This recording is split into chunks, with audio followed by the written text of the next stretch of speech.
اقبال کا وہ شعر مجھے یاد آتا ہے، نکل کر کے صحرا سے جس نے الٹ دیا تھا تخت روما کو، نکل کر کے صحرا سے جس نے الٹ دیا تھا تخت روما کو، سنا ہے قدسیوں سے میں نے کہ وہ شعر پھر ہوشیار ہوگا۔ اقبال نے 100 سال پہلے کہا تھا کہ وہ شعر پھر ہوشیار ہوگا جو پورے تخت روما کو الٹ دیا تھا، اور ہم اب دیکھ رہے ہیں وہ وقت قریب آ چکا ہے۔ کیا بات ہے، ہندوستان کی ہر بستی سے الحمدللہ آوازیں اٹھنے لگی، میرے نبی پاک کے فدائی اور عاشقین اب زندہ ہونے لگے۔ اللہ تعالیٰ یہ زندگی برقرار رکھے۔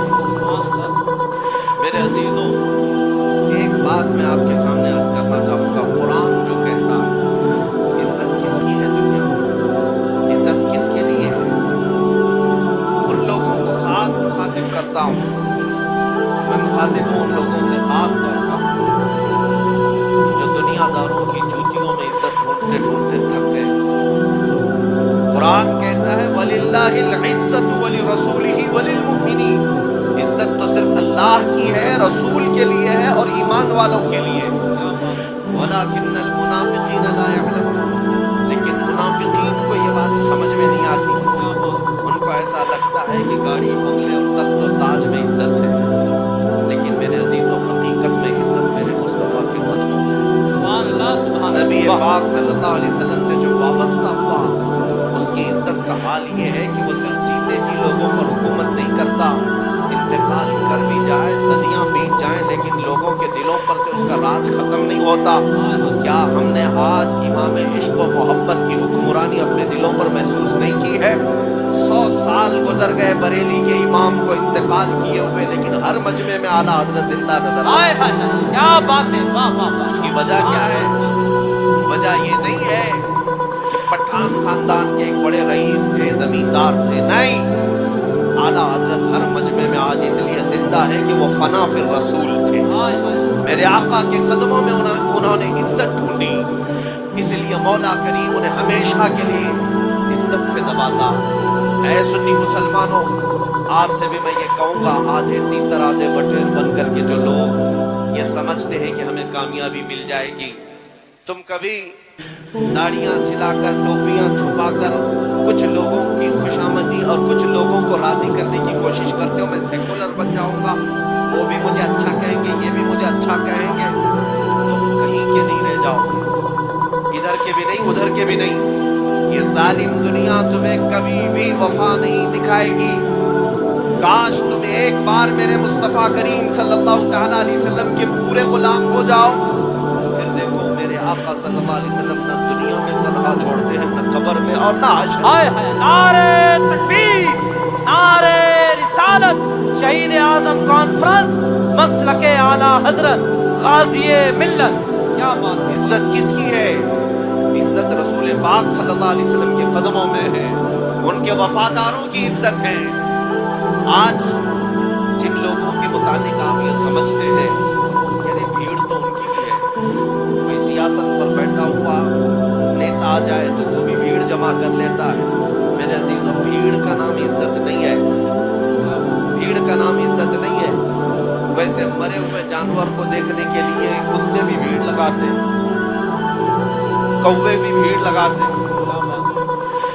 وہ بھیڑ عزت کی نہیں ہے، وہ نوچ کھانے والی بھیڑ ہے، مرے ہوئے جانور کو نوچنے والی بھیڑ ہے۔